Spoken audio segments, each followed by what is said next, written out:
I'm joined by Alp Mehmet, who, of course, is the chairman of Migration Watch. Alp, welcome to the show once again. Yeah. Time and time again, Alp, we voted to take back control of our country. These figures seem to me like a final capitulation. This is a country that's almost surrendering its borders.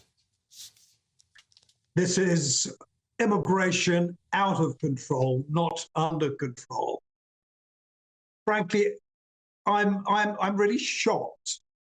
1.4 million long-term visas, the highest ever.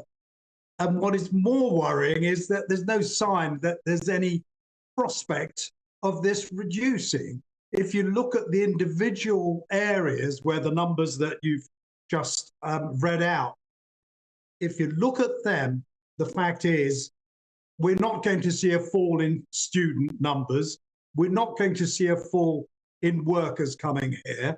We're not going to see a fall in the numbers of people coming here for family or whatever, which means that we're going to go on and on with this massive, absolutely massive net migration figure, which is going to lead to millions of people being added to our population, almost entirely due to immigration in a very short time.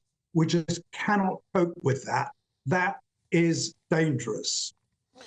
And also, Alp, on top of this, to pile misery upon misery, the Labour Party have put figures out today about the true cost of all of this. Of course, we've been told it was a mere £7 million a day to house asylum seekers in hotels. Turns out it's more than double that. 15 million quid. Every single day, Alp, £4.3 billion in total, the entire asylum process last year.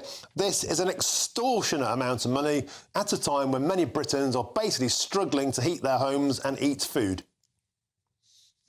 Yeah, absolutely. Although coming from the Labour Party, it's a bit rich. I noticed that they haven't really said how they would reduce these numbers. In fact, they encouraged the high grant rate of 62,000 and more who were granted some sort of leave to remain, if not asylum, last year.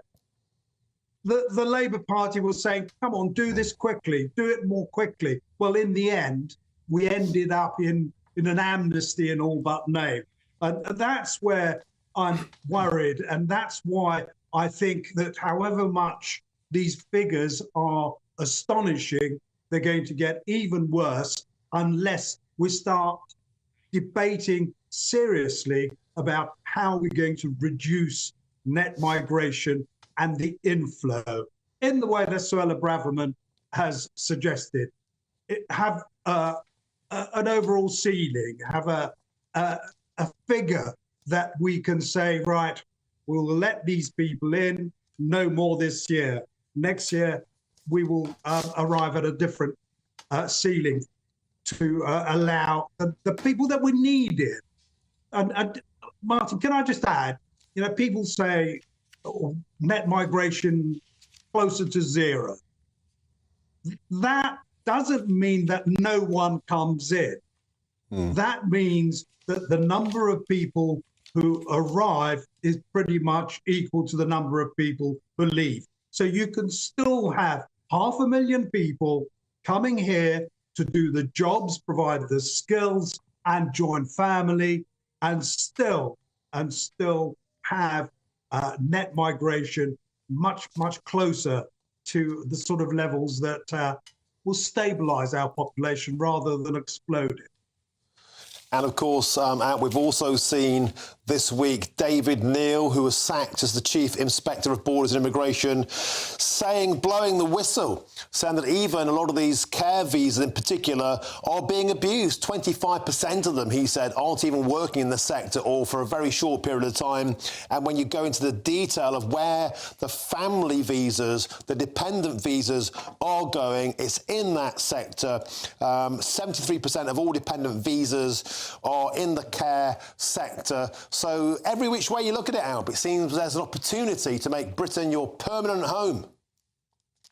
Yeah, no, absolutely. I smiled a bit when I saw the reaction to the abuse that was going on in the care sector visa scheme, when we're effectively handing responsibility for recruitment to the employers and to agents in countries where, frankly, corruption is rife. I'm a bit shocked that there was the naivety in the Home Office to think that it wouldn't happen, apart from the fact that it has. Frankly, they should have known that it was coming all along, and they didn't. They're not up to the job at the moment, I'm afraid, of controlling our borders and keeping us all safe. OK, Alp Mehmet, the chairman of Migration Watch, thank you for joining us once again with, again, very sobering words.